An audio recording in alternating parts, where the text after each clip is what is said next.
الشيطان الرجيم بسم الله الرحمن الرحيم ومن يرغب عن ملة إبراهيم إلا من سفه نفسه ولقد اصطفيناه في الدنيا وإنه في الآخرة لمن الصالحين إذ قال له ربه أسلم قال أسلمت لرب العالمين صدقت يا رب العالمين. اللهم صل على سيدنا محمد وعلى ال سيدنا محمد وبارك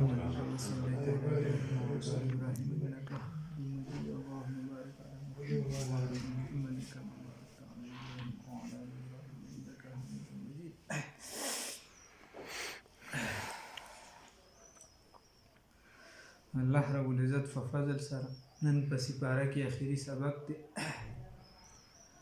او نن به ختمو ان شاء الله العزیز ان شاء الله. که الله وغوښت الله د اخلاص پیدا کړي. آمین. الله رب العزت په دې آیاتونو کې فرمای ومن یرغب د کافرانو به دا وي چې بهی تاسو د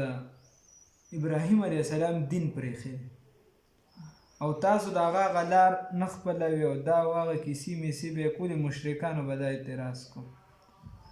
نو الله رب العزت وایي چې د هغه د دین نه به څوک انکار وکړي. ابراهیم علیه السلام خو ډېره ښکلې لار وه، حقه وه، سمه وه، هغه توحید والا وه. توحید تو یہ ہے کہ خدا حشر میں کہہ دے یہ بندہ دو عالم سے خفا میرے لیے ہے. دا هغه خو د الله د وحدانیت درس هغه ورکو.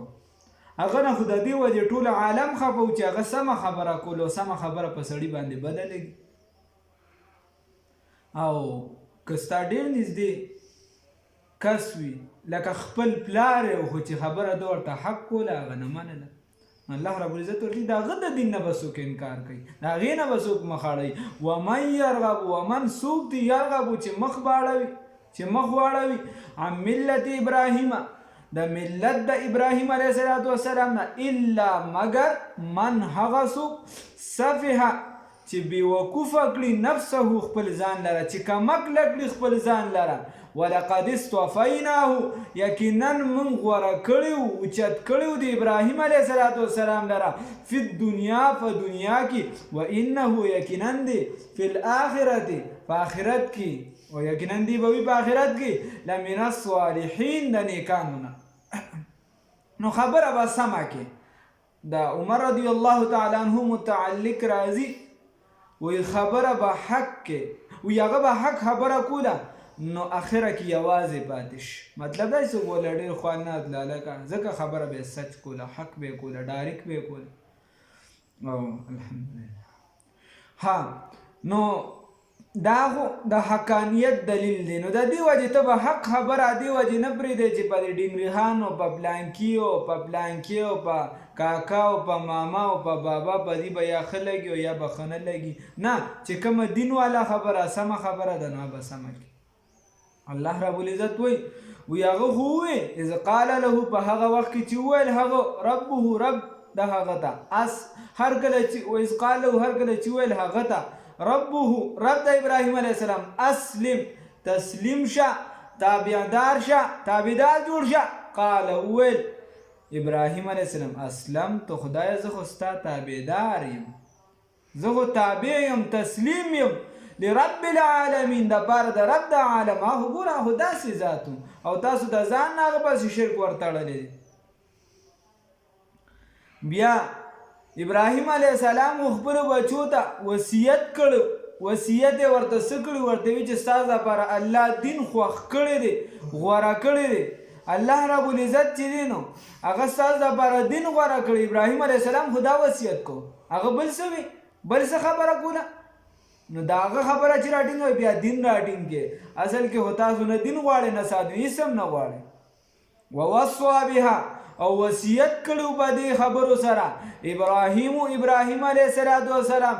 بنیه بچو خپلو ته ویعقوب او یعقوب علیه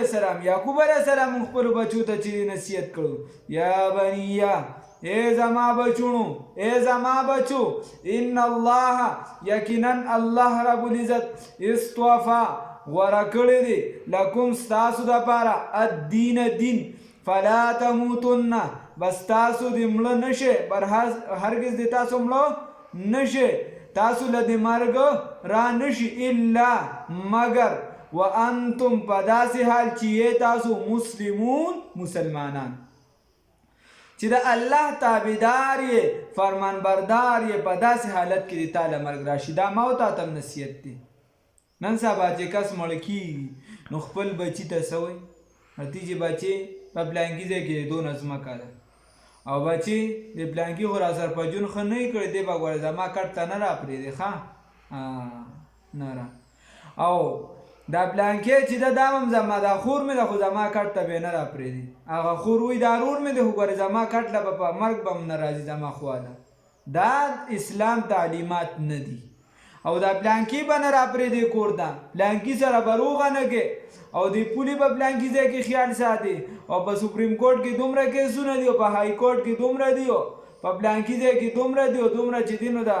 دیوانی کیسونه دي او دومره چې دي دا مالی دي او دومره پلانکي دي او دا دی هغه دی اوس ورته دا وصیت کوي او دا ورته نه وایي چې بچي ور د اسلام نه ونه خوځي د دین خدمت به تر اخري سلګۍ پورې کې او آینده نسل ته به دا خبره رسې دا کم کوز نو د دې وجې نصیحت الله رب العزت ما او تعلیم درکوي دا درته ښایي چې ستام کله داسې وخت راشي د بوډاپې وخت راشي یا چې هسې ته بچی را جوړی هغه را لوی کېږي نو ته هغه له داسې مه وایه چې وایي بس خپله خوښه د بچي چې څه کوي یا چې دی نه غواړي نو ته به یو کار په زوره نه شي کوی ته ذهني تربیت کولی شي رسول الله صلی الله علیه وسلم د خپل اولاد نه امسا مه خوځوې د ادب دپاره کله به ته زوره نه ورکې کله به نرمي کې نو دی به په منځ کې ټیک ټاک چې دی نو دا جوړیږي او که ته صرف نرمي کې نو دی به خرابیږي که صرف سختی کې هم به دی خرابیږي نو منځ او معنی کې به کار کې دغه شان دله به ښکلې نصیحتونه کې ښکلې خبرې به کې ګوره امام ابو حنیفه صاحب څومره لوی سړی و د هغه شاګردان هم ډېر لوی خلک وو امام ابو یوسف رحمه الله امام ظفر رحمه الله امام محمد رحمه الله چې کله ته هغې جدا کېږي نو هغې ته داسې نور امامانو ته بعضې شاګردان ته هغه نصیحتونه کړي دي هغه چاپ دي باقیره وصایه امام اعظم ابو حنیفه رحمه الله هغې ته نصیحتونه کړي دي ډېر نو دکه شان ته به د خپل بچي ته نصیحتونه کوې چې بچي دا کار کوه دا مه کوه نو په غلطه لار نه به هغه ته ذهني نشونما داسې کوي چې د غلطې لارې نه بچ نو دی ګوره هغه دا د پیغمبر بچي ته به اوس دا وایې چې زما بچي خو مړه نیک دی بزرګ دی او بس خو دا دی او هغه دی او بس حالانکې په هغه به بله کړی نه خېږي د مور او پلار مخکې خو بچي هغې ته ډېر لوی بزرګي هغې ته خدایي په مخامخ هم اکثر سم کارونه کوي خو الله رب العزت دا پیغمبر را لیږلی بیا د هغه بچي د پیغمبر او هغه او مسلمانان اعلی مرتبې والا بچي دي او د هغه وارثان جوړیږي خو هغه ورته څه وایي لومبنۍ خبره ورته څه کوي ګوره د دین ورته کوي ان الله اصطفی یقینا الله رب العزت غوره کړی دی لکم ستاسو دپاره الدین دین فلا تموتن بس تاسو د مړه نشئ الا مگر وانتم مسلمون په داسې حال چې تاسو مسلمانان نو د دې وجې اوس چې ته خپل هم دې قرآن ته کښېنه تا سره چې کومې ملګري هغه هم ځان سره کښېنوه ستا چې کوم بچي ټوله کښېنوه په 10 منټه کې یا په نیمه ګنټه کې یا په ګنټه کې څه جړک نه را پرېوځي څوک کور ته چې دی نو پایې نه لګوي چې به بل خوا لاړ شي الله رب العزت به د کور د امن ګهواره وګرځي الله به دې په قرآن باندې مست کي الله رب العزت به ورته قرآن والا علوم نصیب کي او الله به یې دواړه جهان آباد کي بیا الله رب العزت وایي چې تاسو دا خبرې کوئ چې ابراهیم علیه السلام داسې و یعقوب علیه السلام داسې و دا واغه نو تاسو هغه ټیم ویسم ام کنتم آیا تاسو شهدا حاضر وې ګواهان وې آیا تاسو ګواهان یې یا تاسو وې موجود وې شهدا ګواهان یې موجود وې اذ حضره په هغه وخت کې چې حاضر شو یعقوب علیه السلام ته الموت مرګ کله چې هغه ته چې دی نو دا مرګ حاضر شو یعنی د مرګ هغه اسباب هغه ته ښکاره شو هغه ته پته ولګي چې به اوس نه پاتې کېږي نو اذ قال په هغه وخت کې چې وویل هغه ګوره ام کنتم شهدا په هغه آیا تاسو شهدا حاضر وې اذ حضره په هغه وخت کې چې حاضر شو یعقوب الموت یعقوب علیه السلام ته مرګ یعنی اسباب د مرګ د ته پته ولګېدله چې بس د مرګ وخت مې رانږدې دی نو ده څه وي اذ قال په هغه وخت کې چې ده وویل لبنیه ګوره ده خپل بچو ته وصیت کو لبنیه خپلو بچو ته ما تعبدون ما د څه شي تعبدون تاسو به عبادت کوئ من بعدي رستو زمانه ګوره مسلمانان دي او دا ورته وایي دینه معلومه شوه چې مسلمان ته هم نصیحت کوي د دین ما د څه شي تعبدون عبادت به تاسو کوئ من بعدي رستو زمانه وی زمانه پس به د چا عبادت کوئ قالو نو بچو ورته وي هغه هم نیکانو نعبدو موږ به عبادت کوو الهکه د رب ستا چې کوم معبود دی اله دی و الهکم اله واحد د هغه رب عبادت بکو و اله آبائکا او ستا د پلار نیکه د رب عبادت کو ستا د پلار نیکه چې کوم ربو ابراهیم د ابراهیم علیه السلام و اسماعیل او د اسماعیل علیه السلام د رب و اسحاق او د اسحاق علیه السلام د رب الها واحده د هغه یو معبود د هغه یو رب ونحن له مسلمون او من خاص دغه الله ته تابعدار یو نو الله رب العزت وی ګورای دا نصیحت کړو نو که چېرته تاسو دغه راټینګ کړو یا دی دغه نصیحت وکړو دا د نیکانو یوه ډله وه مؤمنه وه فرهزګاره وه متقیانو الله وی دی تیر شو لاړ د دې عمل د دوی سره او ستاسو خبره د تاسو سره ده الله رب العزت وی تلک امتون یقینا دغه یوه ډله وه قد خلت تیره شوه لها د دوی دپاره ما هغه څه کسبت چې کوم عمل دی کړو یا لها د دوی دپاره ما بدله د هغې عمل ده کسبت چې دی کړی ولکم او ستاسو دپاره ما بدله د هغې عمل ده کسبتم چې تاسو یې کوئ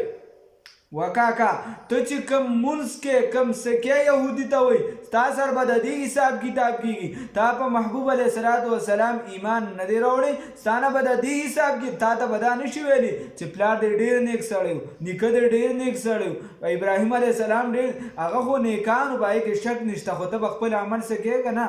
د کونډې زویه څه خو بویه که نه څه خو کوه که نه تلک امتون یقینا دغه یوه ډله وه قد خلت تیره شوه لها د دوی دپاره ما بدله د هغې عمل ده کسبت چې دوی کړي ولکم او ستاسو دپاره ما جزا بدله د هغې عمل ده کسبتم چې تاسو یې کوئ ولا تسألون او سوال به نشي کولی ستاسو نه عما په باره د هغې کې کانو چې ودي یعملون چې دوی کوو ستاسو نه به دې تپوس نشي کولی چې بهی دې کوم عبادت کو نو دای ښه کو که بد کو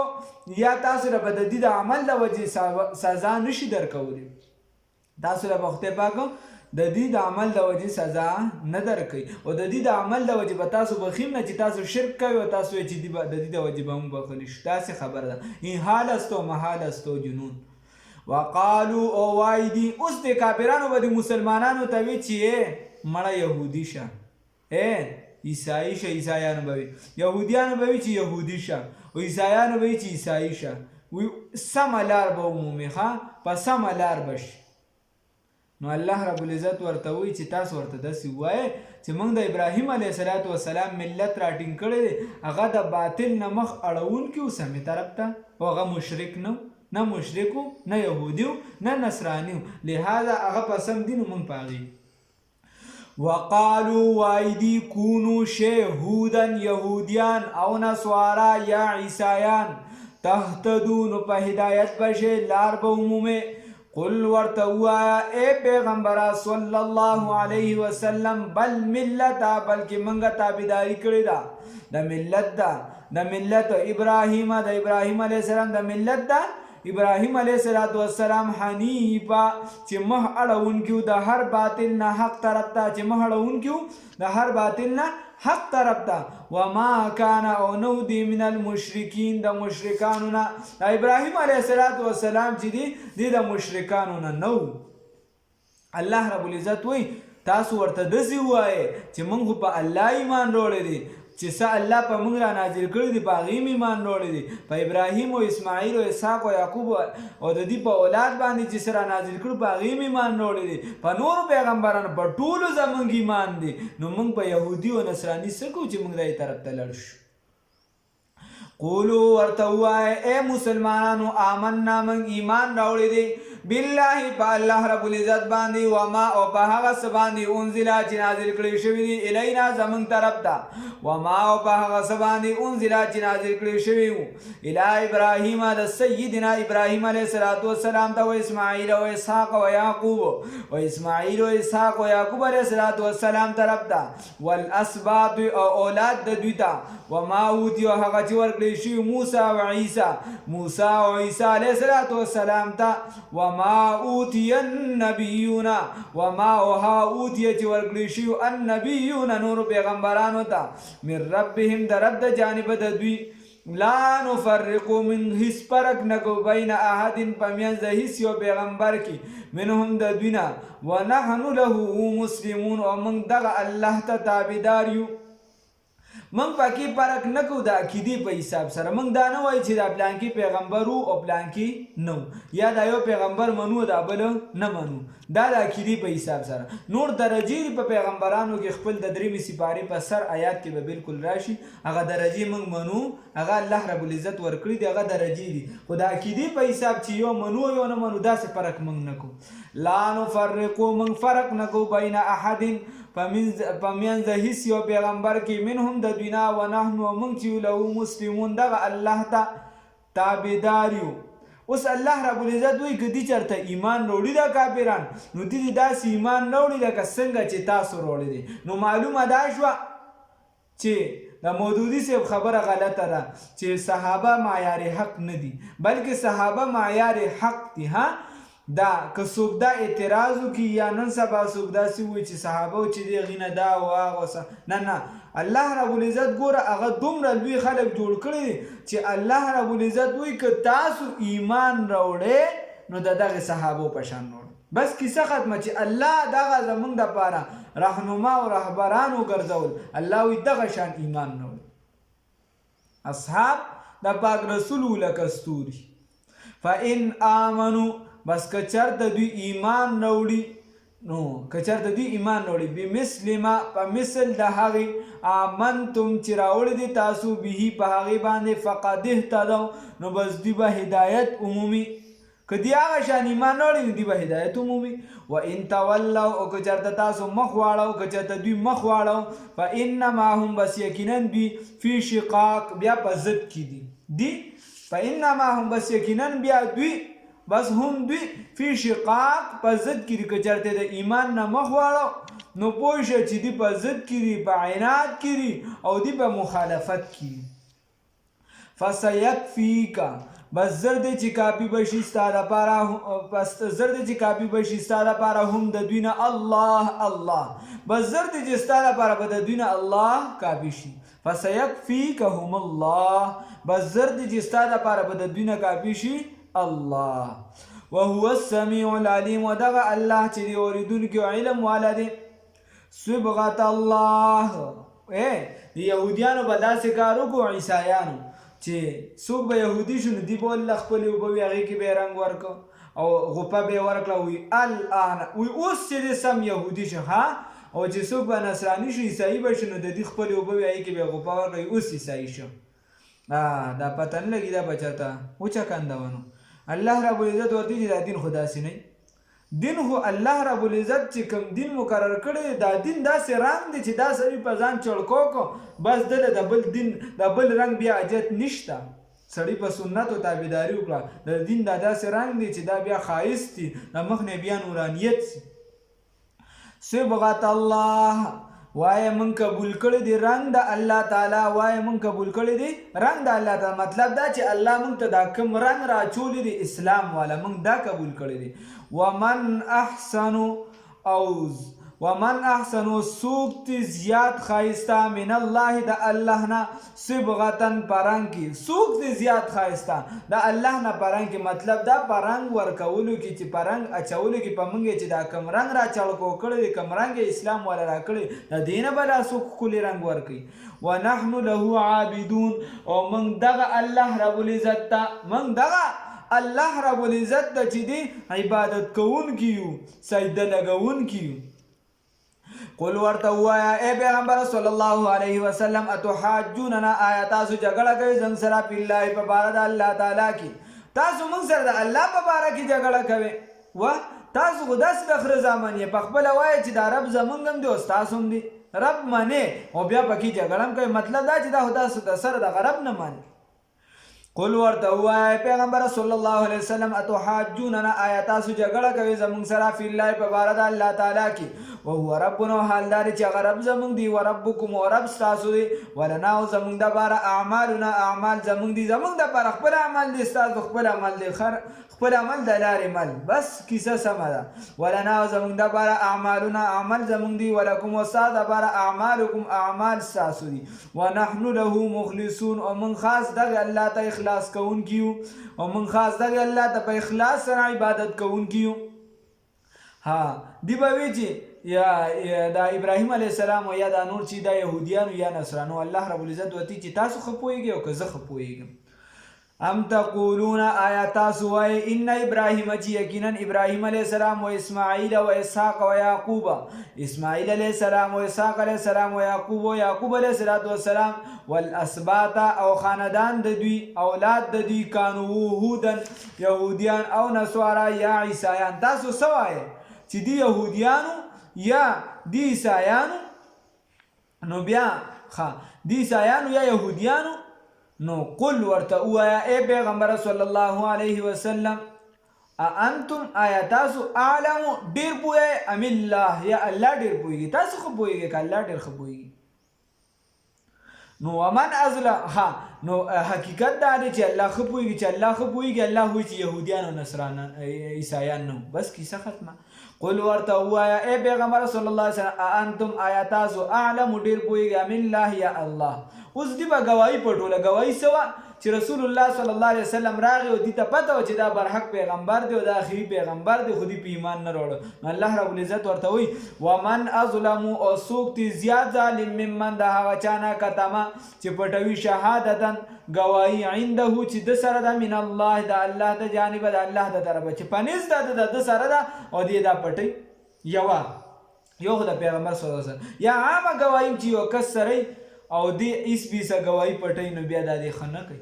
وما الله وندی الله رب العزت بغافل نا خبر عما په هغه څه باندې تعملون چې دوی کوي تلک امه یقینا دا یو ډله وه قد خلت چې تیره شوه لها د دې دپاره ما بدله د هغه عمل له کسبت چې دوی کړی ولکم او ستاسو دپاره ای مسلمانانو ما بدله د هغې عمل له کسبتم چې تاسو یې کوئ ستاسو دپاره ولا تسألون او سوال به نشي کولی ستاسو نه عما په باره د هغه کې کانو یعملون چې دوی کوو چې کوم عمل دوی کوو د هغې باره کې به ستاسو نه تپوس نشي کېدی اصل کې خبره دا د مفسرین وایي چې دا دوباره دلکه امتون ولې راوړ نو څوک وایي چې په دې کې تاکید دی دې امت ته دې امت ته معتاده یعنې رسول الله صلی الله علیه وسلم دې امت ته ویلی شي چې دغه هم یوه ډله وه تیره شوه که چا ښه کړي دي که بد کړي دي هغه د دې دپاره دي ستاسو چېرته مغروره نه شي څنګه چې دې د نسب اختیار دی چې موږ به زموږ نسب اوچت دی او زموږ دین اوچت دی او دا او عمل ممل نه الله الله خیر و نور دکه شان تاسو چېرته د دې شکار نه شئ چې اوهو موږ خو سیدان یو اوهو موږ خو کټر پښتانه یو بله دپاره باندې نه خېږي اوهو موږ خو خاندان اوچت دی موږ خو خانان یو موږ خو مالداره یو الله رب العزت وایي د دې شکار نه شئ ستاسو دپاره عمل چې دی دا پکارېږي عمل وکړئ عمل به هم چې دی نو بیا په دغه ځای کې پکار راځي الله دې راله توفیق راکړي